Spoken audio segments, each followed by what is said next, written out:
നമസ്കാരം. കൊച്ചി പള്ളിക്കര മനക്കക്കടവിൽ വൻ കഞ്ചാവ് വേട്ട. 18.5 കിലോ കഞ്ചാവുമായി 2 പേർ പോലീസ് പിടിയിൽ. തൃശൂർ കൊടുങ്ങല്ലൂർ കരുമാത്ര കരുപ്പനടന്ന ഭാഗത്ത് ചീനികാപുരത്ത് വീട്ടിൽ ഫാദിൽ, പാലക്കാട് ശ്രീകൃഷ്ണപുരം ചന്തപുര ലക്ഷം വീട്ടിൽ രതീഷ് എന്നിവരെയാണ് തടിയിട്ടപറമ്പ് പോലീസ് പിടികൂടിയത്. ഓപ്പറേഷൻ ക്ലീനിന്റെ ഭാഗമായി ജില്ലാ പോലീസ് മേധാവി ഡോക്ടർ വൈഭവ് സക്സേനയുടെ നിർദ്ദേശത്തിന്റെ അടിസ്ഥാനത്തിൽ നടത്തിയ പരിശോധനയിലാണ് ഇരുവരും കസ്റ്റഡിയിലായത്.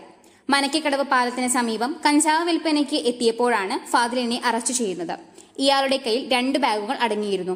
ഒരു ബാഗിൽ 5 പാക്കറ്റിലും അടുത്ത ബാഗിൽ 4 പാക്കറ്റിലും കഞ്ചാവ് പൊതിഞ്ഞ് സൂക്ഷിച്ചിരിക്കുകയായിരുന്നു. രതീഷ് എന്ന് പറയുന്നയാൾക്ക് കഞ്ചാവ് കൈമാറാനായിട്ടാണ് ഫാദിൽ എത്തിയത്. ഫാദിലിനെ പിടികൂടിയെന്നറിഞ്ഞ രതീഷ് ഒളിവിൽ പോവുകയായിരുന്നു.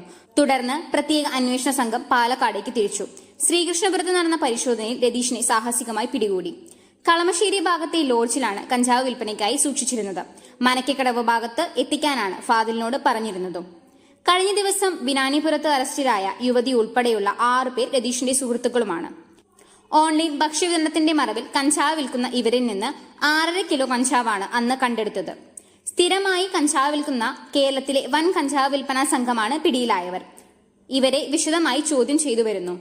Perumbavoor ASI P Mohit Rawat, Thadiyittaparambu SHO AN Abhilash, ASI മാരാർ KA Naushad, PA Abdul Manaf, KB Shameer, senior CPO മാരായ TN Manoj Kumar, TN Afsal, CPO മാരായ അരുൺ K അരുൺ, റോബിൻ ജോയ്, മുഹമ്മദ് നൌഫൽ, KS അനൂപ് തുടങ്ങിയവരാണ് അന്വേഷണ സംഘത്തിൽ ഉണ്ടായിരുന്നത്.